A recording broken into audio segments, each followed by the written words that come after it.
반갑습니다. 이렇게 초대해 주셔서 함께 생각을 나누고 또한 앞으로 미래가 모두가 함께 풍성한 삶을 하나님이 허락하신 범위 안에서 풍성한 삶을 우리 도서관에서 다 함께 놀자라고 하셨다고 해서 살림과 통하는 부분이 있는 것 같아요. 살림이 추구하는 방향은 풍성한 삶을 혼자 누리는 것이 아니라 모두가 골고루 풍성하게 누리는 거거든요. 그런데 그 모두에는 나만이 아니고 내 가족만이 아니고 우리 교인만이 아니고 사람만이 아니고 하나님이 지으신 그 모든 것이 다 함께 놀며 즐기며 행복한 삶을 누리는 세상을 꿈꾸면서 교육하고 실천하는 일을 하고 있습니다. 이게 어떻게 해야 넘어가죠? 이렇게 해야 되나요? 이 뒤를 해야 되네요. 옆으로 돌아서 그럼 얘기하겠습니다. 네, 하나님이 지으신 어떻게 할까요? 네네. 이상하네요. 네네. 하나님이 지으신 지구가 나에게는 어떤 의미가 있으실까요? 지구는 나에게 필요한 것을 주는 곳이죠. 나의 필요 중에 가장 소중한 것을 주는 것이 뭐냐면 지금 이 순간에도 내가 숨을 안 쉬고는 살 수가 없는데 이 숨을 쉴게 해주는 곳이 지구이고, 또 방금 전에 점심을 드셨기 때문에 식곤증에 지금 이 시간 졸리움이 몰려올 수도 있는데 그 세 끼 밥상을 먹을 수 있게끔 차려줄 수 있게끔 도와준 것이 바로 이 지구지요. 또한 여기에 써놓지는 않았지만 사람이 살기 위해서는 에너지가 필수적으로 필요한데 그 에너지를 공급해 주는 것 또한 이 지구입니다. 그리고 이 시간에도 제가 이용하고 있는 이 마이크와 이 스크린과 여러분들이 앉아있는 의자와 입고 있는 옷과 그 모든 것들을 내어준 곳이 지구이죠. 이 지구라고 하는 곳을 통해서 하나님께서는 우리의 필요를 빈약하게가 아니라 충분하게 베풀어주고 계십니다. 원수의 목전에서도 우리에게 한상 베푸시는 분이 하나님이신 거죠. 우리에게 직접 그냥 주시는 게 아니라 이 지구동산을 통해서 정말 한상을 숨쉬고 마시고 들이쉬고 마시고 먹는 그 모든 것들을 입고 자고 하는 그 모든 공간까지 물건까지 제공해 주는 것이 바로 이 지구동산입니다. 알고 누리셨나요? 그냥 주니까 그냥 누렸지 실제로 이 지구가 주었기 때문에 고맙다, 감사하다, 너에게는 필요한 것이 없니? 라고 물어본 적 혹시 있으세요? 그 지구가 지금 이 순간에 로마서에 보면 고통 중에 신음하면서 하나님의 자녀를 기다리고 있다고 하는데 그 신음소리 들어보신 적 있으세요? 모르신다는 표정인 것 같은데요. 하나님의 자녀는 맞으세요? 자녀는 맞으시죠?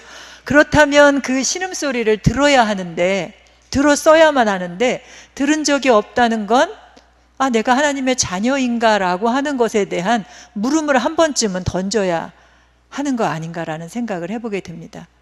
하나님의 아들이요 딸이라면 지구상에 있는 지구 전체가 내는 이 열병을 앓고 있으면서 해열제라도 줘야 할지 아니면 관장이라도 해서 그 열을 빼줘야 할지 아니면 시원하게 이마에다가 얼음물이라도 대줘야 할지 얼음 수건이라도 대줘야 할지 뭔가 필요로 한 것을 내 판단에 의해서 그에게 필요로 하는 것을 해줘야 할 때인 거거든요. 그런데 지구가 이러한 상태에 머무르게 된 것이 어디서부터 비롯됐느냐라고 하는 건데요. 이 그림 보니까 지금 껌껌해서 환해서 안 보이는데 좌측에 조그만 이 오른쪽에 있는 큰 덩치의 동물은 사향고래예요.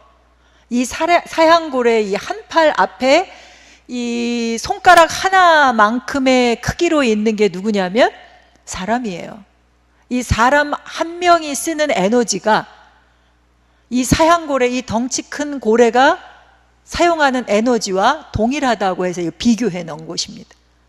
과연 인간이 이 사양고래가 쓰는 만큼의 에너지를 필요해서 쓴 걸까요? 아니면 그냥 쾌락을 위해서? 아니면 욕심에 의해서? 아니면 그냥 아무 생각 없이 쓴 걸까요? 여러분들이 그 사람의 많은 사람 중에 한 분이시거든요. 지금 이 그림을 보면 그래프가 올라가는데요. 이 그래프가 올라가는 것에 대한 설명을 드리면 지구는 몇 개이죠? 하나는 정답이죠. 혹시 저 먼 곳에다가 하나님이 우리가 모르는 곳에다가 우리가 지구가 망하면 살 곳을 마련해 두셨다고 혹시 믿고 계신 분 계세요? 많은 과학자들이 뭐 달에 화성에 뭐 물이 있다, 사람이 혹시 살 수 있지 않을까? 라고 하는 이런 연구들을 한 사람도, 탐사를 가본 사람도 있기는 한데 결코 그렇지 않다는 거죠. 하나님이 지으신 이 초록별 지구, 이 하나만이 사람이 살 수 있고 수많은 생명이 살 수 있는 곳이라고 하는 건데요. 정말 하나예요. 우리가 멀리서 보지는 못했지만 정말 하나예요. 그런데 여러분들은 이 지구가 주는 것, 그 하나를 누리고 계신가요? 아니면 지구가 주는 것 이상을 쓰고 계신가요? 어떤 것 같으세요? 솔직히 그냥 양심에 물었을 때 나는 지구를 하나 쓰고 있다. 예전에 어르신들은, 저희 엄마도 성미를 내셨었어요. 저희 교회도 한 분이 이렇게 헌금함 있는 데에다가 한 달에 한 번씩 이렇게 성미를 갖다 이렇게 얹어 놓는 분이 계시거든요. 성미 내셨을 때에 나 먹을 거 다 먹고 남은 거에서 쌀을 담아다가 내셨나요? 아니면 내가 먹을 한 공기에서 한 숟가락씩 덜어서 모아서 내셨나요? 그렇죠. 내 필요를 덜어서 남하고 나눈다고 하는 게 거룩한 쌀, 거룩한 나눔. 오늘 오전 설교가, 목사님 설교가 거룩한 부담이라는 제목이셨던데 어떤 말씀인지 제가 듣지는 못했지만, 우리가 지구를 생각하면서, 하나인 지구, 더구나 고통 중에 신음하고 있는 지구를 생각하면서 내가 져야 할 짐을 지는 것이 필요한 때가 아닌가, 이런 생각을 합니다. 그런데 한국인 평균이 지구를 몇 개 쓰고 있냐면, 여기 계신 여러분들은 평균보다 높은 삶을 살고 계신지 그보다 낮은 삶을 살고 계신지 서로 간에 좀 다르긴 할 텐데요. 한국인 평균이 2.5개 이상의 지구를 쓰고 있습니다. 평균이기 때문에 아마도 대부분의 사람들이 3개 이상은 쓰고 있지 않을까. 그런데 더 심각한 것은 지금 현재 쓰고 있는 것이 아니라 내가 무엇을 향해 달려가고 있느냐라고 하는 것입니다. 미국인 평균이 5개의 지구를 쓰고 있는데요. 미국의 많은 사람들, 평균이 아니라 대다수의 많은 사람들이 9개의 지구를 쓰고 있습니다. 5개를 쓰고 있는 사람도 끊임없이 더 많은 지구를 소비하기 위해서 살고 있죠. 여러분도 혹시 미국식 삶을 위해서 3개 넘어 5개를 향해 달려가고 계시지 않나요? 그래서 더 바쁘게 지내고 계시지 않나요? 그 결과가 어떤 결과로 우리에게 다가올까요? 이미 여러분들 느끼고 계실 텐데요. 지구 온도가 지금 거의 1도가 상승했다고 그러잖아요. 그죠? 올 여름 이 폭염에 얼마나 고생을 많이 하셨어요? 전주는 그렇게 많이 안 더웠나요? 내년은 더 더울 거래요. 큰일 났습니다. 앞으로 더 더워질 건데요. 지구온도는 계속 상승합니다. 왜냐하면 이미 사람들이 배출해 놓은 온실가스가, 얘는 일단 배출하면 바로 안 사라져요. 더구나 이산화탄소는 육식을 많이 하거나 음식물을 버렸을 때, 이런 쓰레기를 버렸을 때 썩어서 나오는 메탄가스는 지구온도를 빨리 더 높게 상승시키긴 하지만 8년만 되면 다른 물질로 바뀌어요. 하지만 이산화탄소는 많게는 100년까지 이 대기권 안에서 떠돌면서 온도를 상승시켜요. 그러니까 이전에 배출시켰던 것이, 지금부터 우리가 온실가스를 더 이상 많이 배출하지 않아도 이미 배출해 놓은 것으로 인해서 지구 온도는 거의 2도까지 상승한다는 말이 있습니다. 그래서 시간이 없다, 지금 당장 행동해야 한다라고 하는 이야기들을 하는 거거든요. 왜냐하면 제가 2015년 말에 195개 국가가 모여서 기후총회를 열었을 때 다녀왔는데요. 그때 전 세계인들이 합의한 온도가 1.5도에서 2도까지 올라가는 것을 막자였습니다.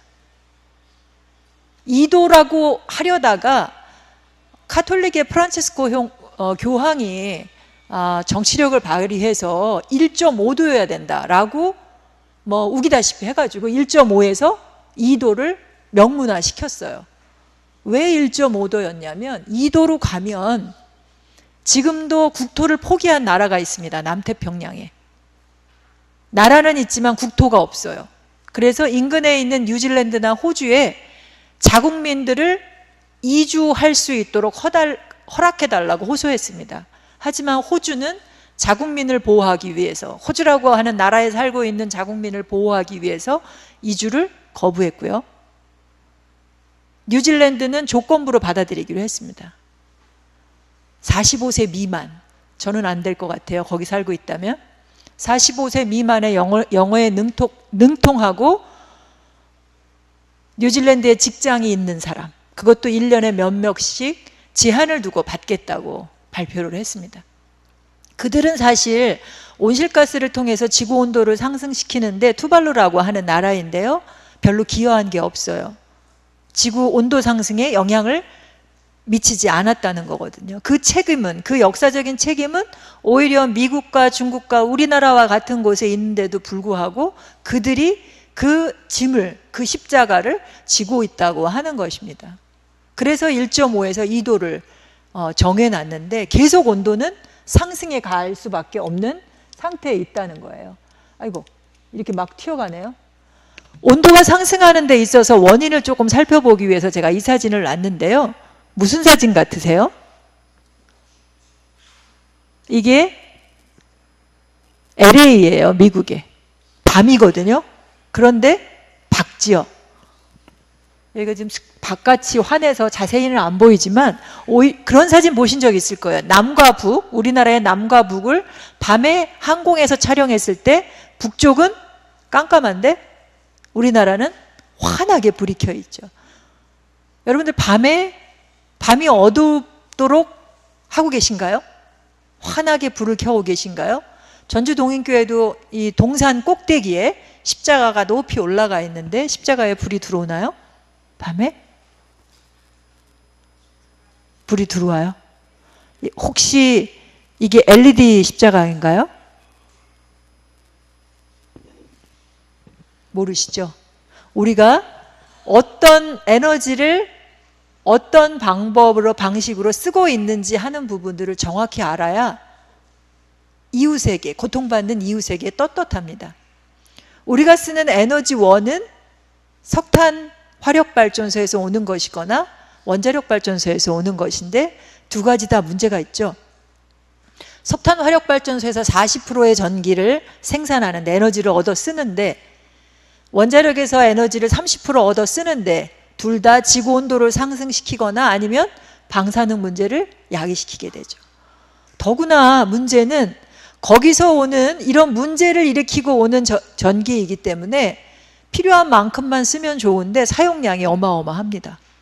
이 역시도 한국인 평균이 1인당 전력 사용량이, 제가 환경운동을 처음 시작하던 1991년에는 2400kWh를 1년간 썼어요. 가정의 전기 한 달에 몇 킬로와트를 쓰시는지 아시죠? 대부분 모르실 거예요. 전기요금 고지서 잘 안 보시잖아요. 통장에 자동이체 걸어놓고 나가거나 말거나 하시거든요. 내가 전기 사용량이 얼마인지를 알아야 이게 필요만큼 쓰고 있는 건지 아니면 너무 과하게 쓰고 있는 건지. 저희 집 전기요금은 요금으로 얘기하면 15,000원에서 20,000원 나옵니다. 혹시 저보다 많이 나오시는, 적게 나오시는 분이 여기 계신가요? 없어요? 계실 것 같은데요. 물론 저희 집은 저희 남편도 저희 이 통합측 교단의 담임 목회를 지금 하고 있는데요. 영등포노회 소속으로 있는 교회인데 둘 다, 아들은 군대 갔고 둘 다 아침 일찍 나가서 저녁 늦게 들어가요. 그러다 보니까 사용량이 적을 수밖에 없습니다.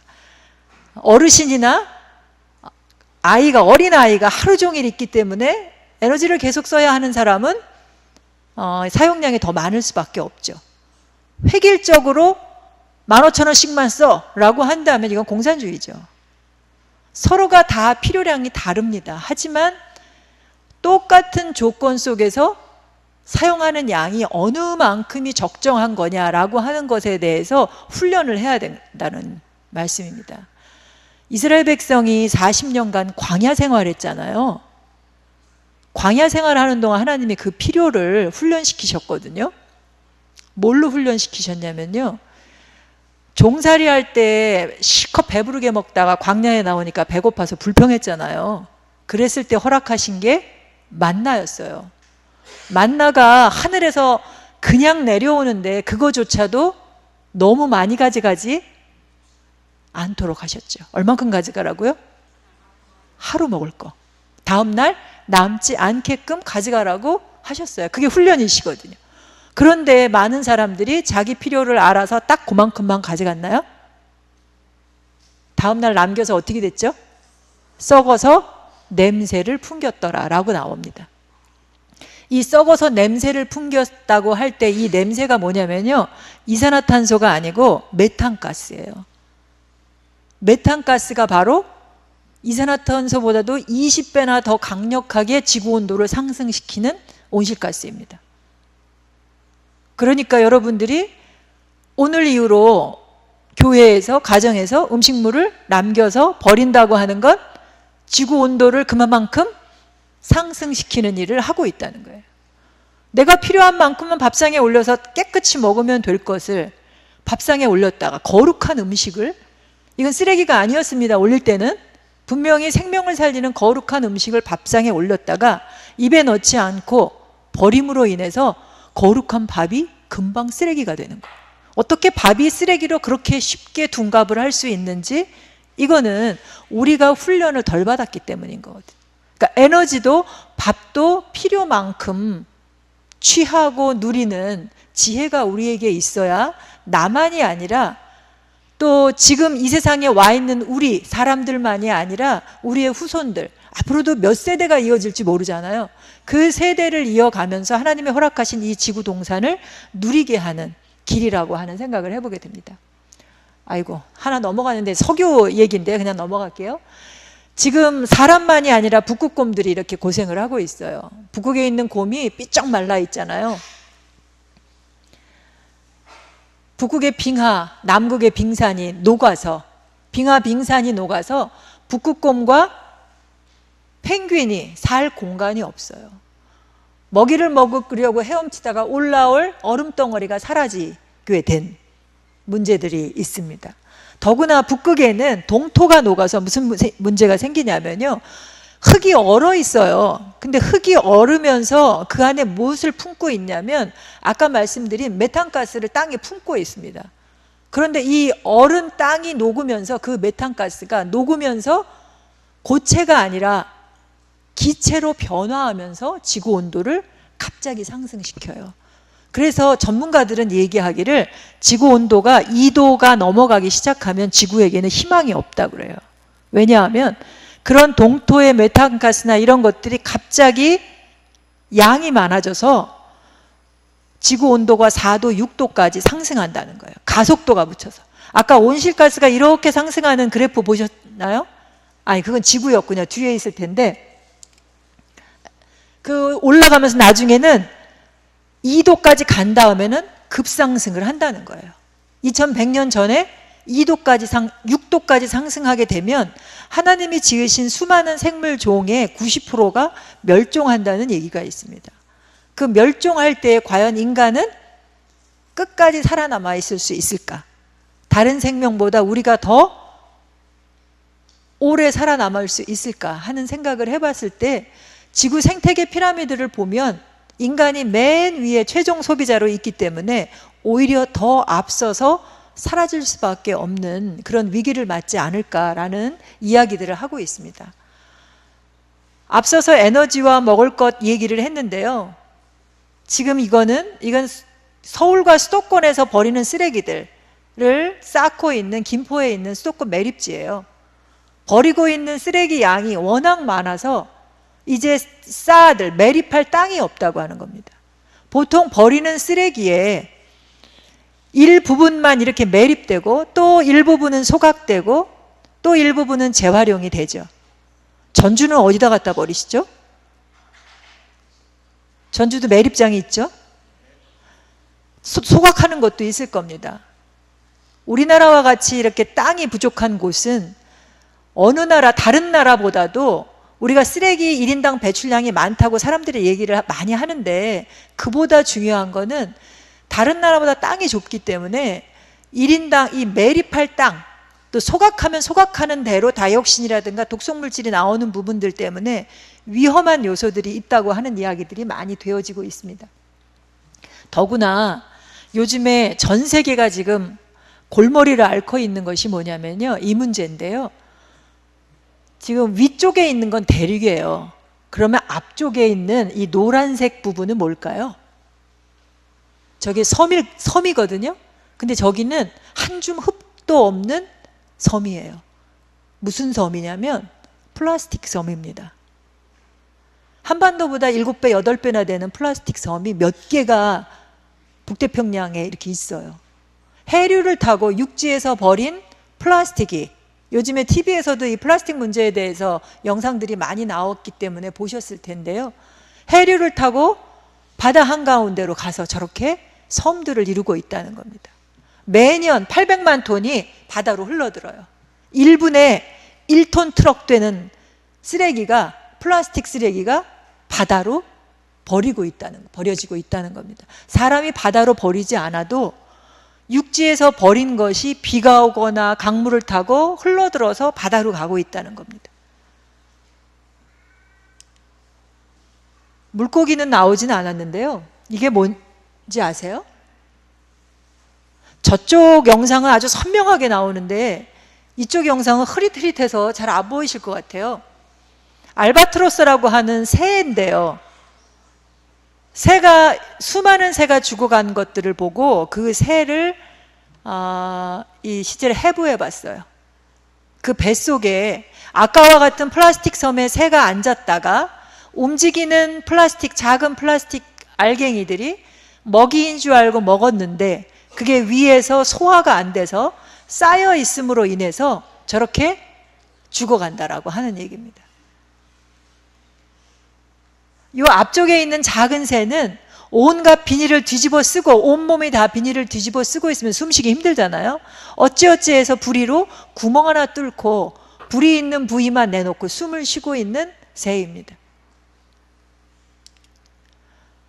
나와 있진 않지만 요즘에 정부가, 환경부가 얼마 전에 7월에는 권고사항으로 8월부터는 규제가 들어간 것이 뭐냐면, 카페에서 플라스틱 일회용 컵 사용이 금지됐죠. 물론 테이크아웃은 허락이 됐기 때문에 거기서 거기인 것 같다는 생각이 들기는 하는데요. 일단은 플라스틱 컵을 카페 안에서 사용하는 것은 금지됐습니다. 이런 문제가 전 세계는 지구는 하나이기 때문에요.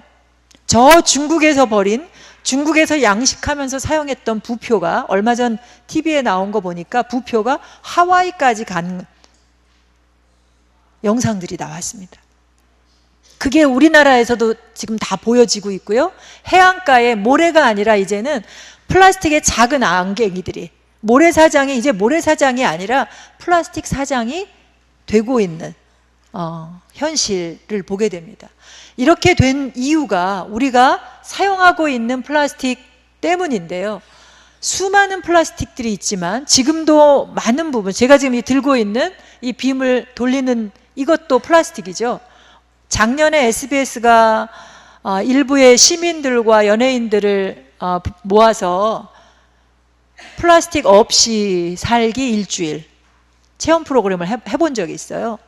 거의 불가능하다는 얘기를 합니다. 왜냐하면 이 옷조차도 사실은 석유에서 나온 플라스틱 물질이기 때문입니다.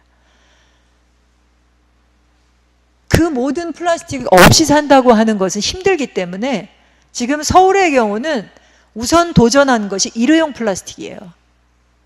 일회용 플라스틱이 얼마나 심각하게 많이 사용되고 있냐 하면, 비닐봉투를 예로 들었을 때 시장에 가실 때, 마트에 가셨을 때 어디에 담아 오셔요?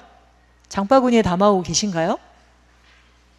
대부분이 깜빡 잊고 갔다가 비닐봉지 하나도 아니고 하나 살 때마다 하나씩 담아 갖고 오시게 되죠.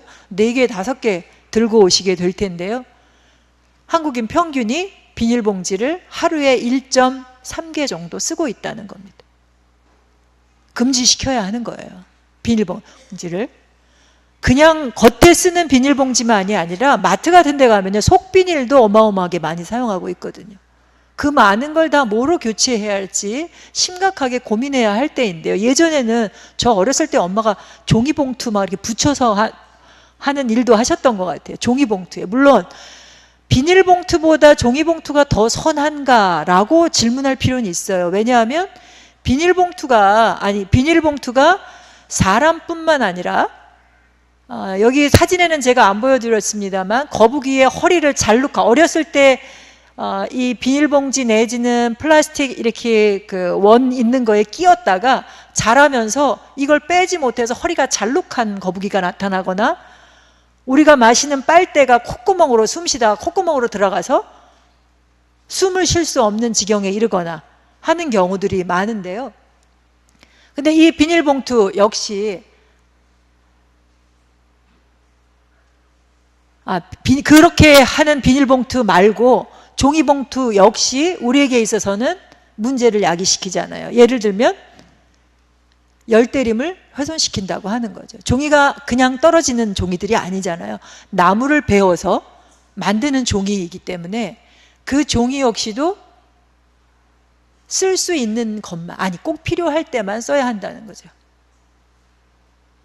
소형 점포에서, 약국에서도 종이봉투에 쓰기는 쓰되 그냥 주머니에 넣거나 가방에 넣을 수 있을 때는 우선은 해야 할 일이 필요 없습니다, 그냥 가져갈게요 라고 하는 거절하는 실천이 어렵지 않잖아요. 그냥 입으로 한번 괜찮습니다, 됐습니다 라고 하는 말 한마디가 지구에게는 그의 고통을 덜어주는 도움이라고 하는 거예요.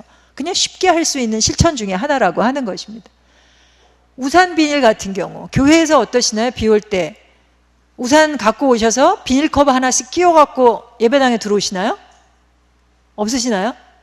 다행입니다. 대도시의 웬만한 교회들은 다 갖고 있거든요.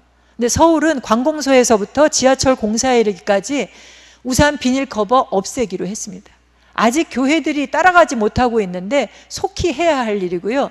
쉽게, 물론 실내에 빗물이 많이 떨어지게 되면 사고가 날 수 있죠. 넘어질 수 있기 때문에 이걸 미연에 방지하려면 우산 살 때 케이스가 있잖아요, 그죠? 그거 버리지 마시고 끈에다 묶어가지고 사용하시다가 쓰시면서 계속 담으면 빗물이 흐르는 것을 막을 수 있습니다. 두 번째가 플라스틱 컵을 30억 개 사용하고 응원할 때 쓰는 응원도구, 비닐로 해서 탁탁 소리 나는 거 있죠? 그 다음에 샴푸, 린스통, 이런 것들이 어마어마한 양이 사용되고 있다는 것입니다. 아이고, 그냥 넘어갔어요. 왜냐하면 이런 것들이, 아이고, 만지고 계신가요? 네. 네, 이런 것들이 순환하는 가운데 하나님이 만드신 것은 돌고 돌잖아요. 그죠? 우리가 어디서 왔죠? 네, 흙에서 와서 흙에서 난 거 먹고 어디로 가실래요? 네, 흙으로 가고 영혼은 하늘나라를 가시잖아요. 근데 요즘은 흙이 여러분들을 거부할 수 있습니다. 왜요? 방부제를 너무 많이 먹거나 미세 플라스틱으로, 여러분들이 지금 흙으로 지어진 사람인지 플라스틱 인간인지 헷갈리는 지금 상태일 거예요. 이 중금속, 환경 호르몬, 이런 것들이 온갖 것들로 여러분들이 이게 오염되어 있는 상태에 있습니다. 물론 여성들의 경우는 감사하게도 이게 감사한 일인지 복받은 일인지 저주받은 일인지 잘 모르겠는데요, 아이를 낳을 때 그 독성 물질이 한꺼번에 배출돼요. 그 독성 물질을 누가 갖고 태어나 주냐면 아이가 태어날 때 가지고 태어나요. 제가 아이 낳을 때만 하더라도, 여러분 어르신들이 아이를 낳을 때만 하더라도 아들인지 딸인지가 궁금하셨잖아요. 근데 저 때만 해도 얘가 정상인지 아닌지가 걱정이 될 때였어요. 요즘은 더해요. 요즘은 아이들이 태어날 때 태어나면서 4명 중에 1명의 아이들은 아토피를 앓는다고 하거든요. 이렇게 된 이유가 우리 몸 안에 하나님이 그렇게 풍성하게 참 먹을거리로 주셨는데 어리석게도 정말로 잘난 척하지만 지혜 있는 것처럼 하지만 먹을 거 주신 거 외면하고 먹지 말아야 할 것들을 우리 몸에 집어넣기 때문에 그 결과를 아이들이 심히 고통하며 지내게 됐다라고 하는 사실들입니다. 특별히 이 플라스틱에 있어서가 그런데요. 플라스틱을 이렇게 부드럽게 하기 위해서라든가 그 안에 코팅하는 물질이라든가 하는 것들이 비스페놀 A나 프탈레이트나 하는 성분들로 인해서 이 바다로 플라스틱들이 비닐들이 흘러들어가서 잘게 쪼개지면서 거기서 녹아드는 것이 뭐냐면 이런 화학 물질이요.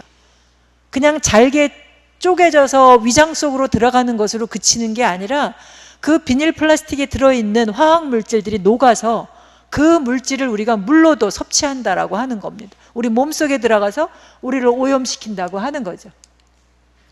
그래서 이것들이 아이들에게, 특별히 태아들에게 엄청난 영향을 미치고 있다고 하는 건데요. 얼마 전에 바디 버든이라고 하는 다큐멘터리를 TV에서 한 적이 있어요. 바디 버든. 그러니까 몸이 지고 있는 짐이에요. 목사님이 말씀하셨던 그 거룩한 짐이 아니라 지지는 않아도 될 짐을 우리가 지고 있는 거거든요. 몸이 져요. 감사하게도 우리는 날마다 음식을 먹고 그 음식 덕에 그 음식이 우리 밥상에 올라올 때는 기꺼이 자기 생명을 내준 음식들이거든요. 생명들이거든요. 마치 주님처럼 주님이 요한복음에 당신이 하늘에서 내려온 빵이다. 나는 하늘에서 내려온 빵이다. 빵이 아니라 밥이어야 된다라고 번역을 해야 된다고 말씀을 하시는데요. 성서학자가 그렇게 말씀하시더래요. 빵은 이건 간식거리니까 주님은 간식거리가 아니잖아요. 하늘에서 내려온 밥을 우리가 모시는데 그거를 함부로 허겁지겁 아무거나 먹지 말아야 할 것을 그렇게 모시는 것이 과연 옳은가? 그러니까 기꺼이 자기 생명을 내어놓으신 주님과 더불어 내가 먹고 있는 그 음식들이 나를 살리는데 나 역시도 세상에 밥이 돼서 이 세상을 살리는 일을 해야 하는 것이 옳지 않겠는가라고 하는 생각을 전하고 싶습니다. 그런 의미에서 우리 몸이 지고 있는 짐을, 잘못된 짐은 내려놓아야 한다고 생각하는데요. 그 짐을 다 내려놓을 때 동시에 또 우리가 져야 할 짐들, 우리를 살리는 먹을거리로, 그러니까 생명의 먹을거리를 밥상에 올려야 되는 거죠. 이 짐을 내려놓는 것에 있어서는 여러분들 가끔 기도하시면서 금식하시잖아요. 금식을 제대로 하시면 몸 안에 있는 독소가 빠져나갑니다. 기도도 하시면서 몸 안에 있는 독소도 빼는 그런 실천들을 한번 해보시는 게 좋습니다. 우리가 건강한 것들을 통해서 우리 몸도 살리지만 이 체내에 들어가 있는 이 들어가는 양도 줄이고 안에 있는 것들을 줄일 때 가장 많이 배출될 때가 대변을 통해서나 소변을 통해서나 땀이나 이런 것들을 통해서 많이 빠져나가게 되는데요. 그런 의미에서 봤을 때 현대인들이 사람이 죽을 때 3가지 이유 때문에 죽는다고 해요. 첫 번째가 먹는 거, 두 번째가 마음 잘못 먹는 거, 마음 먹는 것 때문에도 죽는다고 하고요. 세 번째가 몸을 안 써서 죽는다고 그래요. 너무 편하려고 해서. 편한 거 좋으시잖아요, 그죠? 어차피 편하게 살자고 하는 일인데 뭐 이렇게 애써서 그러느냐라고 얘기하시면서 지구는 하나인데 그냥 편하려고 일회용 컵 쓰시잖아요, 그죠? 왜 그거 그냥 써서 세척하느냐고 고생해야 되느냐 이런 생각들을 하실 텐데 이제 오늘 이후로 여러분들은 그러시지 않으리라고 생각해요. 지구는 일회용이 아니니까. 우스운 얘기 하나 말씀드리면요. 기억이 어르신들이 있을지 모르겠는데 일회용이 처음 나왔을 때 기업에서 얘는 일회용이기 때문에 한 번 쓰고 버려야 기업이 돈을 법니다. 그죠? 근데 어르신들이 그 당시 일회용품이 처음 나왔을 때 어떻게 한 번 쓰고 버려요? 아깝잖아요. 그래서 여러 번 쓰셨대요. 그래서 기업이 돈 들여서 이건 일회용이니까 한 번 쓰는 거라고 홍보를 했대요. 그거 하는데 돈이 엄청 들었다고 하거든요. 한 번 쓰고 버리게 하기 위해서. 근데 지금은 다시금 한 번 쓰고 버려서는 안 된다고 하는 이야기를 교육하고 실천하게 만드느냐고, 그건 돈 주고도 못할 일인 것 같아요. 그런데 우리는 할 수 있죠. 왜냐하면 믿는 이들이고 하나님이 지키고 돌보라고 하신 그 지구를 우리가 품고 있는 사람이니 우리는 돈을 안 줘도 할 수 있는 사람들이 아닌가라는 생각을 해보게 됩니다. 먼저 그리스도인들이 깨어서 그러한 실천을 해나갈 때 세상 사람들도 따라서 그 일들을 해갈 수 있으리라 생각을 해보게 됩니다. 참 좋은 지구, 하나님의 심히 좋았더라 하셨던 그 지구를 위해서 뭘 할 것이냐라고 하는 건데요. 뭘 선택할 것이냐라고 하는 겁니다. 하나님이 참 좋다 하신 순간이 언제인지 아시죠? 언제 좋다고 하셨나요? 뭘 보고? 사람 보고? 정말요? 확신하세요? 정말 사람 보고 참 좋다 하셨나요? 큰일 났다. 성경 몇 번 읽어보셨어요? 눈이 있어도 제대로 못 본다니까요. 귀가 있어도 제대로 듣지 못하고. 그러니까 귀가 있어도 피조물들이 아우성 치는 소리, 살려달라고 지르는 소리를 못 듣는다니까요. 근데 그 소리는 귀로만 듣는 게 아니에요. 마음으로도 들어요. 근데 성경을 눈으로 몇 번을 읽었는데 못 보셨네요. 하나님이 사람 만드시고요. 사람 보고 좋다고 안 하셨어요. 사람을 만드시고 그 모든 것을 보시니 심히 좋았더라. 그러니까 사람 만든 후에 사람 만들기 전에 만드신 그 모든 것을 다 보고 함께 있는 것을 보고 다 함께 놀자라고 하셨잖아요. 자연과 함께 놀자. 그 자연에는 인간 빼고가 아니에요. 인간도 포함해요. 우리도 피조물 중에 하나거든요. 우리 다 같이 놀자예요. 우리 다 같이 살자. 우리 다 같이 잘 먹고 잘 살자 라고 하는 거거든요. 그러니까 모두가 골고루 풍성한 삶을 살다라고 하는 것, 그것이 바로 하나님이 기뻐하시는 일이라고 하는 것입니다. 어떻게 그 기뻐하시게 하실까? 그것을 우리가 오늘 이후로 심각하게, 사실은 심각하게 생각하지 않아도 내 안에 조금만 들여다봐도, 물론 지금 일그러져 있을 거예요. 이 안에 하나님이 주신 형상이 조금 일그러져 있거나 저 밑에 이렇게 막 숨어져 있거나 그럴 텐데요. 그것만 조금만 물을 주면, 조금만 끄집어내면 그냥 쉽게 내가 하는 행동이 자연히 자연과 함께 사는 삶이 되지 않을까라는 생각이 듭니다. 신명기에 나오는 말씀이죠. 네 앞에 내가 생명과 죽음을 놓겠다. 어느 길로 갈 거냐? 생명의 길을 갈 거냐? 죽음의 길을 갈 거냐? 어느 거 선택하실래요? 죽음의 길 선택할 분 아무도 안 계시죠?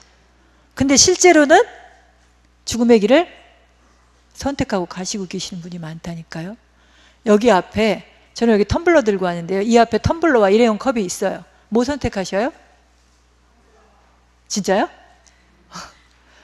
우리 동인교회는, 전주 동인교회는 일회용 컵 안 쓰시나요? 안 써요?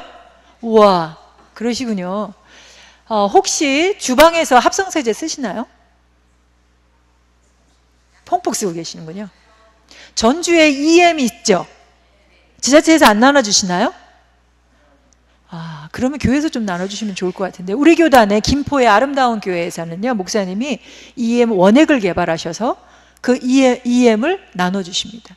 그 EM이라고 하는 것이 뭐냐면, 전주대학교인가요? 거기에 EM 환경센터가 있어서 EM을 보급하잖아요. 그 EM이 80여 가지의 미생물이 들어있어요. 이 미생물이라고 하는 것이 얼마나 중요한 거냐면요, 이 좋은 균들이 생명을 살려요. 물론 이 균에는 좋은 균과 나쁜 균이 있는데, 수적으로 보면 뜨겁지도 차갑지도 않은 중간 균들이 많아요. 해바라기 균이 많습니다. 왜 해바라기 균이라고 하냐면, 자기네들이 가만히 있는데 여기에 좋은 균이 나타나잖아요. 모두가 다 좋은 균이 돼버려요. 나쁜 균이 나타나잖아요. 다 같이 나쁜 균이 돼버려요. 발효균이 나타나면 다 같이 발효합니다. 발효 좋은 거 아시죠? 그래서 김치, 된장, 고추장, 간장 이런 거 제대로 된 발효균을 우리가 먹어야 되잖아요. 상주 곶감의 하얀 거, 메주에 있는 하얀 곰팡이 이런 거 씻어서 먹는 거 아닌 거 아시잖아요. 그죠? 그게 우리 몸을 살리잖아요. 우리나라는 조금 안타깝게도 주식인 밥이 발효 음식이 아닌 게 좀 안타깝기는 한데, 외국은 빵이 요즘에는 화학 성분으로 발효라기보다 그냥 부풀리는데, 원래 우리는 발효 음식을 먹어야 되는 거잖아요. 그런데 대부분의 경우 부패하는 길을 걸어요. 음식을 먹다가 조금 남겨놓거나, 빵도 요즘에는 빵도 내놔봐야 일주일간 썩지도 않은 경우도 많아요. 그렇죠? 썩지 않게 하는 물질을 집어넣어서. 그런데 그런 방부제를 넣지 않았을 경우 조금 놔두면 곰팡이가 생기잖아요. 얘가 나타나기 시작하면 한꺼번에 다 썩게 돼요. 쉽사리 다 변질이 됩니다. 이런 발효의 길과 부패의 길, 두 가지 길 중에 어떤 걸 선택해서 갈 거냐라고 할 때 여러분들은 무엇을 선택할 거냐라고 하는 거죠. 조금 전에 제가 제 명함을 우리 목사님, 장로님과 그리고 권사님한테 전달을 했는데요. 거기에 10가지 제가 수칙을, 녹색 기독인 10계명이라고 하는 것을 명함 뒤에다가 수록해 놨었어요. 그 10계명을 제가 한번 1부터 10까지 읊어드려 볼게요. 그게 바로 생명의 길이거든요. 그 생명의 길을 걸어야 복을 받습니다. 다들 복 받기 원하시죠? 그죠? 저주받고 싶지 않으시잖아요. 다 복 받고 싶잖아요. 그 복은 하나님이 태초에 에덴 동산을 창조하셨을 때에 모두에게 허락하신 복, 생육하고 번성하라고 하셨던 복이에요. 근데 성경 말씀 다시 한번 여쭤볼게요. 그 복을 사람에게 주시기 전에 먼저 주신 데가 있는데 누구에게 주셨는지 아세요? 하늘나는 새와 바다의 물고기들에게 또 생육하고 번성하라고 먼저 말씀하셨어요. 그들도 생육하고 번성할 복을 누릴 권리가 있어요. 식물권, 동물권, 인권만 있는 게 아니고요. 있어요. 그들도. 그 복을 우리가 같이 누리는 길을 가려면 생명의 길을 선택해야 되는데, 그 길에 대한 힌트, 녹색 기독인 10계명입니다. 10행시로 지을 텐데요. 1부터 10까지를 한번 운을 저한테 띄워줘 보시겠어요? 일회용품을 사용하지 맙시다. 이용합시다. 대중교통. 삼가합시다. 합성세제. 사용합시다. 맨날 하지 말라고 안 해요, 저는. 사용합시다. 중고품. 오늘도 물전기를 아껴 씁시다. 이거 싫어하실 분이 있는데요. 육식을 줄이고 음식을 절제합시다. 이것도 참 못해요. 아마 여기 안광찬 담임 목사님이 제일 바쁘시지 않을까 싶은데요. 7일이요. 7일째는 하나님도 쉬셨습니다. 시간에 쫓기는 생활을 하지 맙시다예요. 누가 이 교회에서 제일 바쁘신가요? 목사님 제일 바쁘시죠? 목사님이 하나님처럼 7일째 하나님도 쉬셨거든요.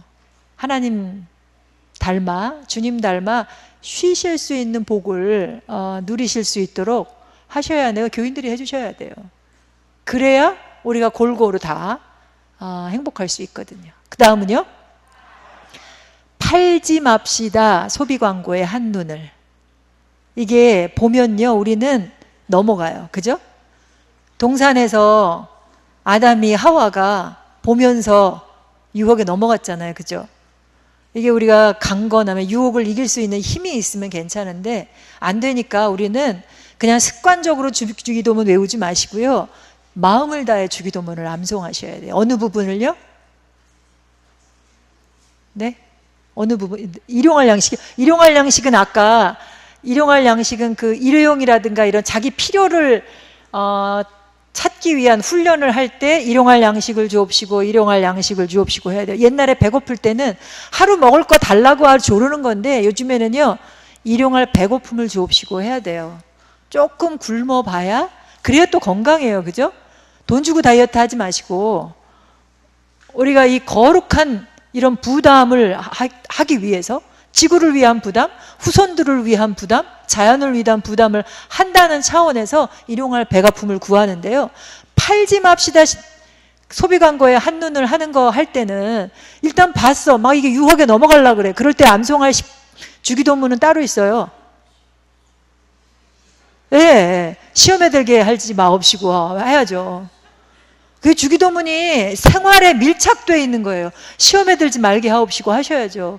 내가 분명히 옷이 있어요. 한국 사람이 벌써 몇 년 전 통계인데 1년에 옷을 8개 이상 산다 그러거든요. 옷 지금부터 죽을 때까지 입을 옷 다 있잖아요. 그죠? 근데 계속 옷 사요. 그 옷이 일회용인가요? 그러니까 일회용 컵은 생산할 때 일회용 컵이었어요. 그죠?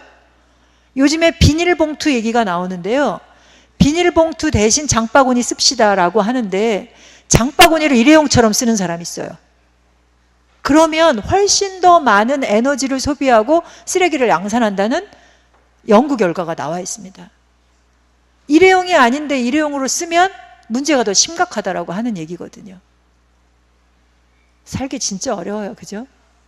왜 우리한테 살라고 명령하셨는지, 그렇잖아요. 세상에 살라고 보내셨는데 그 사는 게 너무 힘든 거예요. 나 혼자 사는 것도 힘든데 저희 살림이, 기독교 환경교육센터 살림이, 저는 91년부터 기독교 환경운동을 했어요. 그 당시 이름도 살벌하게 한국 반핵반공의 평화연구소라는 이름으로 들어가서 한국교회환경연구소라는 이름으로 활동하다가 기독교 환경운동연대, 그리고 올해부터는 기독교 환경교육센터를 별도로 자그맣게 만들어서 시작했는데요. 왜 이걸 시작했냐? 운동도 좋고 막 캠페인도 하고 집회하는 것도 중요한데 진짜 중요한 건 사람이 중요하다. 사람이 벌려놓은 일, 사람이 해결해야 하는데 그러려면 이 사람을 교육하는 게 중요해요. 여러분들이 둘레길, 순례길을 자연하고 어울리는 일을 하시잖아요. 우리 안에 감춰졌고 일그러지고 찌그러들어 있는 이 감수성, 하나님의 형상, 이걸 살려내지 않으면 못해요. 누가 시킨다고 충격을 줘봐야 지구 금방 멸망할 거야. 지구 온도가 2도 넘으면 못 산대. 북극곰이 다 죽어간대. 플라스틱으로 인해서 바다 생명들이 난리가 났대. 지구 온도, 뭐 이런 얘기를 아무리 해봐야 내 문제 같으세요? 내 문제로 여겨져야만 움직이거든요. 예수님께서 내 이웃을 내 몸처럼 사랑하라고 했거든요. 사실은 예수님은 이렇게 얘기하고 싶으셨을 거예요. 내 이웃이 네 몸이야. 네 몸이니까 네 이웃 사랑해 라고 얘기하고 싶었을 텐데 이해를 못할 것 같으니까 네 몸처럼 사랑하라고 하신 거거든요. 왜요? 아까 말씀드린 것처럼 지구는 하나니까요. 우리 다 연결돼 있어요. 저 중국에서 버린 플라스틱이 어디까지 갔다고요? 하와이까지 갔고요. 방금 전에 드신 밥이 어디서 왔어요? 지구에서 왔다니까요. 좋은 것만이 아니라 해로운 것까지도 다 밥상을 통해서 내 몸을 이루었어요. 내 세포 하나하나, 피와 살, 이 모든 게 다 지구에서 왔어요. 우리는 하나예요. 이 하나인 것을 안다면 자동으로 내 몸이니까 사랑해야 되고, 내 몸이니까 아껴야 되고, 내 몸이니까 그 고통을 덜어주기 위해서 절약하고 실천하고, 필요하다면 요즘에 도시에서는 햇빛발전소, 태양광을 생산하기도 하고, 또 태양광이 또 이런 논밭에 대규모로 지니까 문제가 발생되기는 하는데요. 소규모로 그곳에 필요한 만큼 생산해내는 일들은 정말 선한 일이라고 생각을 하게 됩니다. 그래서 여러분들 모두가 복 받으실 수 있기를 바라고요. 그 행복을 이루실기를 바랍니다. 제가 몇 년 전까지만 하더라도 모든 문제의 키는 여기 있다 생각했어요. 우리가 행복할 수 있는 길은 마가복음에 가난한 자는 복이 있다고 하시는 말씀에 답이 있다고 생각했어요. 우리 모두가 가지고 있는 거 내려놓고 나눠 쓰자라고 하는데 답이 있다고 생각했어요. 그런데 내 거 내놓으라고 하니까 내놓나요? 가난한 사람들이 더 욕심내는 경우도 많아요. 더 갖고 싶고요. 저 사람 거 보면 사고 싶다는 거예요. 그래서 제가 다시금 고쳐 먹은 게 뭐냐면요. 누가복음에 있는 말씀이 진짜 하나님 나라의 비밀이다 생각했어요. 거기 뭐라고 나와 있죠? 가난한 자는, 아니 마음이 가난한 자는 복이 있다라는 거예요. 가물가물하시겠지만 행복 방정식이에요, 이게. 분모분의 분자로 해서 행복 지수가 결정돼요. 지구는 하나니까 행복 지수는 1이면 행복한 거예요. 근데 지구가 1인데 내가 행복이 2가 되려면 어떻게 돼야 되는지 아세요? 지구는 하나인데 어떻게 내 행복이 2가 될 수 있을까요? 위에 소유라고 하는 것, 내가 가질 수 있는 건 지구 하나니까 하나밖에 없어요. 근데 행복이 둘이 되려면 어떻게 돼요? 나누면 기쁨은 2배가 된다고 그러잖아요. 내가 필요로 하는 게 반으로 줄어들면 행복은 2배가 된다는 거예요. 내가 지금 갖고 싶은 게 지금으로 충분해. 난 더 이상 필요 없어. 너 필요한 거 있으면 너 해. 우리 교회 이제 더 뭐 필요 없어. 다른 곳에. 지금 저는 오면서 이 도서관, 어깨동무 도서관 이야기를 듣고 깜짝 놀랐어요. 공간도 마련해서 지역 주민들에게 내어주고 단 한 사람을 위한 도서관이 되어준다고 하는 모든 걸 일체를 교회가 내어주면서 베풀고 있다는 이야기를 들으면서 너무 깜짝 놀랐어요. 이런 교회 드물어요. 교회도 계산적으로 남기려고 하고 또는 남기지는 않더라도 최소한으로 챙길 건 다 챙겨놓고 그러고 나서 아까 성미를 내 필요에서 덜어내는 게 아니라 내 필요는 다 채우고 나눈다고 하는 얘기처럼 다들 그렇게 얕게 사는데 우리 전주 동인교회는 교회에서 다 퍼주고 있다는 거잖아요. 하나님 보시기에 정말 기뻐하는 교회라고 생각하는데요. 그 기쁨이 사람만을 위한 것이 아니라 지금 이 땅에서 신음하고 있는 사람 아닌 다른 피조물을 위해서도 퍼주는 교회가 됐으면 좋겠다라고 하는 바람을 제가 전해봅니다. 특별히 그런 일을 하는 사람을 키우는 일에 전주 동인교회가 함께 해주시면 좋겠다 싶습니다. 여기 도서관에 어깨동무한 이 어깨동무가 사람과의 어깨동무만이 아니라 자연을 위한 어깨동무를 한 이들을 키워내는 곳이었으면 좋겠어서요. 그 일을 하는데 필요하다면 기독교환경교육센터 살림이 함께 걷겠다고 하는 약속하면서 말씀을 드리고요.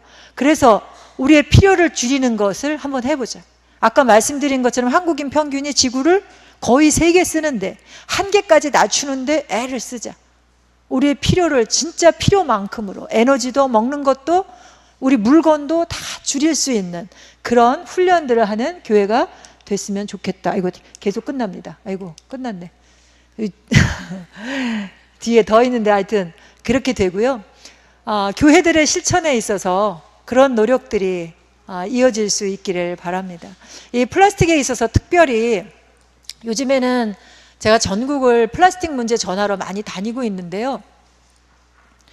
이 컵만이 아니라 테이크아웃점에 가면 이렇게 뚜껑 덮잖아요. 플라스틱으로. 그리고 거기에 못 꽂아줘요? 빨대 꽂아줘요. 그런데 일회용이라고 하는 품목에 그 뚜껑과 빨대는 포함되어 있지 않아요. 그래서 얘를 회수해서 재활용도 안 하고요.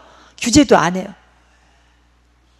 그래서 그 쓰레기가 그냥 벌어져서 아까 말씀드린 것처럼 거북이의 코로 들어가거나 바다코끼리의 코로 들어가거나 하는 일들로 인해서 고통받는 이들이 있다는 거예요. 사실 여성분들에게는 이런 말씀을 드리는데요. 빨대로 음료를 마시면 여기 입가에 주름 생긴대요. 제가 카페에 가서 모니터링을 하느냐고 한 10카페 가면서 한 몇 카페에서 사람들 마시는 거를 보고 그래도 어떤 카페는 일회용 플라스틱이 아니고 다회용 플라스틱에 찬 음료를 줬더라고요. 근데 안타깝게 그것만 줬으면 됐는데 조금 전에 말씀드린 뚜껑과 빨대를 같이 줬길래 이거 없이 드시면 어떨까요? 라고 손님에게 얘기했어요. 그랬더니 돌아온 답은 그럼 어떻게 마셔요? 하더라고요. 잊어버렸어요. 기억 속에서. 그냥 컵을 들어서 마시던 기억이 우리에게서 사라졌어요. 그러니까 우리가 기계를 한번 쓰면 그 기계에 익숙해져서 기계를 안 쓸 수 있다는 생각을 못해요. 내가 지금 마시는 게 저는 이게 물이 필요한 거거든요. 그렇죠? 어떤 사람은 여기 가면 페트병으로 줘요. 페트병이 필요한 게 아니고 저는 물이 필요한 거예요. 근데 더 심한 교회는 가면요. 페트병 옆에다 놔도 그 옆에 또 하나 뭐 주는 줄 아세요? 일회용 컵 줘요. 왜요? 텀블러로 이렇게 마시는 게 좀 점잖아 보이지 않는다고 일회용 컵 옆에다 줘요. 내 필요를 넘어 페트병에 일회용 컵까지 쓰는 상황이 가는 거거든. 그래서 지금 정부에다가 빨대도 일회용 제품이라고 하는 것을 그러니까 그 법에다가 명문화하고 그거에 대한 규제를 하라고 하는 또 운동들을 또 하고 있습니다. 여러분들 주위에도 그런 제품들이 규제가 될 수 있도록 사람들이 실제로 규제하지 않으면 실천 안 하는 경우들이 많아요. 예전부터 일회용 문제 많이 얘기했지만 실제로 변화가 없었는데 정부에서 규제하고 나니까 실제로 카페에 바뀌었어요. 이런 변화를 여러분들 나름대로 개인적으로 실천하면서 동시에 그러니까 제도적으로 정책적으로 바뀔 수 있도록 요청하는 일이 병행이 돼야 한다라고 하는 생각들을 전하고요. 더군다나 서울에서 얼마 전에 5월달 4월 말쯤인데요. 공공주택에서 비닐 플라스틱 대란이 일어났어요. 민간 수거업자들이 폐수를 안 해간대요. 시작은 어디부터 발단됐냐면 중국에서 비닐 플라스틱을 수입을 안 한다고 하니까 민간업자들이 이게 경제적으로 수지타산이 안 맞으니까 그 수거를 안 하겠다고 했어요. 난리가 났었죠. 근데 실제로 다세대 주택이나 연립주택이 있는 데에도 가보면 이게 수거해가도 여러분들도 그런 의문이 있을 텐데 나는 열심히 분리수거 했는데 가져갈 때 다 뒤섞어서 가져가네. 저거 가져가서 재활용하는 거 맞아? 라고 하는 의문이 혹시 안 드셨나요? 드시셨죠? 근데 실제로 가져가서 다 재활용하느냐? 못해요. 재활용하는 시설이 그만큼 안 돼요. 용량이. 재활용률이 버려지는 거에 10%도 안 돼요. 전 세계적으로 보면. 한 12% 정도는 소각되고요. 나머지는 플라스틱만 놓고 봤을 때 거의 80%는 지금부터 한 6, 70년 전에 플라스틱이 처음 만들어졌는데 이 만들어진 게 80% 정도는 지금 세상을 떠돌고 있어요. 얘가 언제 가야 사라질까요? 몇 년쯤 지나야 사라질까요? 안 사라져요. 지금 안 사라진다고 말씀하시잖아요. 사람들이 얘기하네요. 100년쯤 가면 사라질 거다. 많게는 600년 가면 사라질 거다라고 얘기해요. 그런데 지금 생산한 지 100년도 안 됐다니까요. 그런데 600년이 가면 썩을지 안 썩을지 어떻게 하냐고. 그리고 제가 여기 사진에는 빠뜨렸는데 아주 미세한 플랑크톤처럼 아주 미세한 미세 플라스틱으로 바닷물에 들어가 있는 게 촬영된 게 있는데 그것도 플라스틱이에요. 얘네들이 과연 사라져요?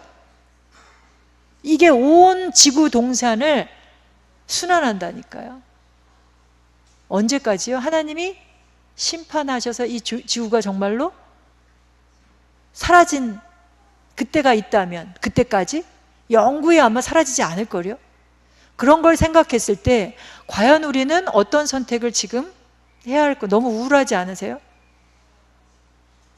더구나 기후변화나 지구 온도 상승하는 거나 그리고 보면 실제로 먹을 거 하나도 없고 쓰레기 문제도 너무 심각하고 어떻게 해야 되나.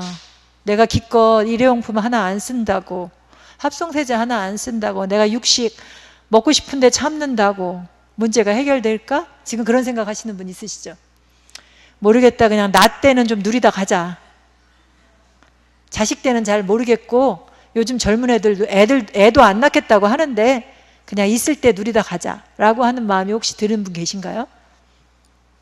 그런데 주님께서는 그런 분을 보시면 이렇게 얘기하실 거예요.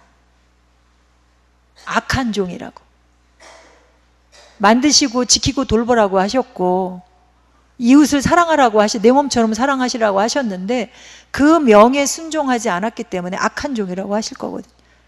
아주 작은 거 하나 문화부를 중심으로 해서 지금 제가 집행실로 읊었던 10가지 실천 중에 하나 다가오는 거 있다면 전부 다 할 필요 없어요. 왜냐하면 여러 가지 한꺼번에 하려고 하면 체해요. 그래서 어느 순간에 에라 모르겠다, 힘들어, 못하겠다 그런다고요. 하나를 가지고 붙들고 1년을 해보면 그러면 다른 것도 저절로 하게 돼요. 마음이 바뀌거든요. 그래 해야지. 그리고 다른 사람을 보면서 너 일회용컵을 아직도 써? 그거 죄야 하면서 손가락질하고 이럴 것이 아니라 스스로가 마음에 찔림이 있게, 우리 문화위원회 중심으로 해서 텀블러나 이런 거, 우리 저기 우리 권사님 텀블러로 물 이렇게 마시는 거 보고 제가 굉장히 마음으로 이렇게 기뻐했는데, 하나님이 얼마나 기뻐하실지 지금 내가 보여요 저는. 그럴 텐데요, 만약에 그렇게 한다면 다른 분이 속으로 겉으로 얘기는 안 해도 나는 일회용 컵 쓰고 있는데 찔려 한다고요. 어떤 분은 저한테 그렇게 얘기하는 사람 봐. 제가 나타나면 나는 평상시는 텀블러 들고 다니는데 오늘 깜빡했어 라고 얘기하는 사람 봤어요. 이렇게 마음에 찔림이 생긴다니까요. 내가 얘기하지 않았는데 자기 스스로 찔림이 생겨요. 그래서 그 찔림으로 변화가 일어나는 거거든요. 아까 사진에 그냥 넘어간 것, 2017년 말에 서해안 태안에 다녀오셨나요? 여기 전주는 멀어서 안 다녀오셨나요? 전국에 있는 기독교인들이 다 태안으로 달려갔어요. 왜요? 기름을 바다에서 걷어내려고. 한참 걷어낸 다음에는 돌에, 바위에 들러붙어 있는 기름을 닦고 오느냐고 가셔서, 특히 권사님들 가셔서 울며 그거 다 닦고 오셨어요. 회개하셨대요. 그거 닦으면서. 지구가 이렇게 아파하는지 몰랐다고. 어떤 분은 도 닦고 왔대요. 돌을 닦고 온 게 아니라 도 닦고 왔대요. 이거를 일컬어서 현대인들이 생태학적 죄를 회개했다, 생태적 회심을 했다라고 얘기를 하거든요. 그 죄는 나 혼자 잘 먹고 잘 살고 했던 것, 내 이웃을 내 몸처럼 돌보지 않았던 것을 회개한 건데요.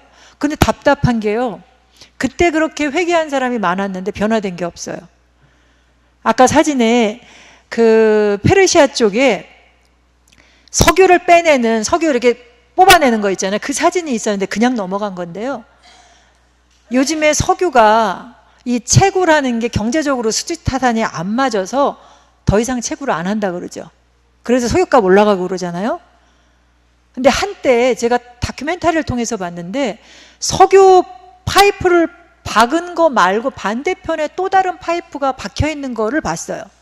그게 뭐냐면, 박혀 있는 파이프 밑으로 석유가 점점 팠으니까 내려가는데 파이프 밑으로 내려간 거예요. 얘를 더 뽑아 쓰려고 하다 보니까 반대편에다가 물을 집어넣은 거예요. 물보다 기름이 가벼워서 기름이 뜨잖아요. 근데 이런 게 채굴하는 데 드는 비용을 높여서 더 이상 채굴하지 않는다고 하는 거거든요. 없어서 못 캐내는 게 아니라 있지만 지구 온도도 상승시킬 뿐만 아니라 경제적으로도 맞지 않기 때문에 채굴하지 않는 현상들이 나타나는 거고, 그래서 햇빛과 바람으로 에너지를 쓰려고 하는 거예요. 제가 교회들과 함께 여러 번 시범사업 진행한 것 중에 하나가 교회 절전소라고 하는 운동이 있어요. 아까 제가 24,000kWh 얘기했나요? 1인당 전력 사용량? 그런데 요즘 사용하는 양을 얘기를 안 했나 봐요. 요즘은 9,500kWh 써요. 굉장히 많은 양을 쓰는 거거든요. 독일이나 영국, 일본은 우리보다 많이 쓸까요? 적게 쓸까요? 적게 씁니다. 그리고 앞으로 2030년까지 우리가 쓰려고 하는 것보다 그들은 더 낮게 쓰려고, 지금보다 더 낮추려고 해요. 7,500 쓰는 걸 더 낮추겠다고 하는 걸 해요. 어떻게 더 낮게 쓰려고 하냐 하면, 절약도 절약이지만 효율을 높이려고. 지금 이 순간에 우리가 이 불을 이렇게 많이 켜는 게 적절한가? 저기 방송실이지만 이쪽 방은 지금 아무도 없는데 불이 켜 있어요. 그렇잖아요? 지금 우리 온도가 여름에는 빵빵 때우고 있었는지 모르지만, 온도를 낮췄는지 모르지만 여름에 좀 덥게 지내도 괜찮잖아요. 지금 완전 가을로 왔는데 에어컨이 여전히 틀려져 있잖아요. 교회가 참 답답한데요. 예전에 저희 교회도 예전에, 지금은 아닌데 언덕위에 있던 교회가 있어요. 어르신 권사님이 제 옆에 앉아 있다가 옛날 교회가 좋았어 그러시더라고요. 한여름에. 뭐가 좋으셨는데요? 그랬더니 양쪽으로 창문을 열면 바람이, 여기는 그럴 것 같아요. 창문 열면, 그죠? 바람이 술술 불어서 시원했대요. 근데 요즘 교회들은 멋있게 짓는다고 안에를 창문 하나도 없이 지어놓거든. 바람길이 없다 보니까 모든 걸 다 인공적으로 전기로 때우려고 하다 보니까 에너지 소비량이 많아진다고 하는 거예요. 그 사용량을, 저는 91년에 쓰던 2400kWh가 부족함이 없었거든요. 계속 낮춰야 되는 거죠. 그리고 이 전구가 과연 LED 전구인지 모르겠는데요. 만약에 이 전구 하나가 고장이 난다면 바꿀 때는 조금 더 비싸긴 하지만 수명도 길고 전기 사용량도 8배까지 절약되는 LED 전구로 교체를 해야 되는 거예요. 이렇게 점차적으로 적게 쓰면서도 동일하게 누릴 수 있는 그런 지혜를, 우리가 하나님이 주신 지혜를 발휘하면서 더불어 잘 살 수 있는, 모두가 골고루 행복할 수 있는 길을 걸어가실 수 있기를 바랍니다. 혹시 질문하실 게 있지는 않으신가요? 없으세요? 네. 제 얘기는 이거로 마치시고요. 이후로 전주 동인교회를 통해서 정말 한 생명 한 생명이 기뻐하고 그 고통이 덜어지고 또 무엇보다도 하나님이 기뻐하시는 그런 교회 되시기를 바라면서 마치도록 하겠습니다. 감사합니다.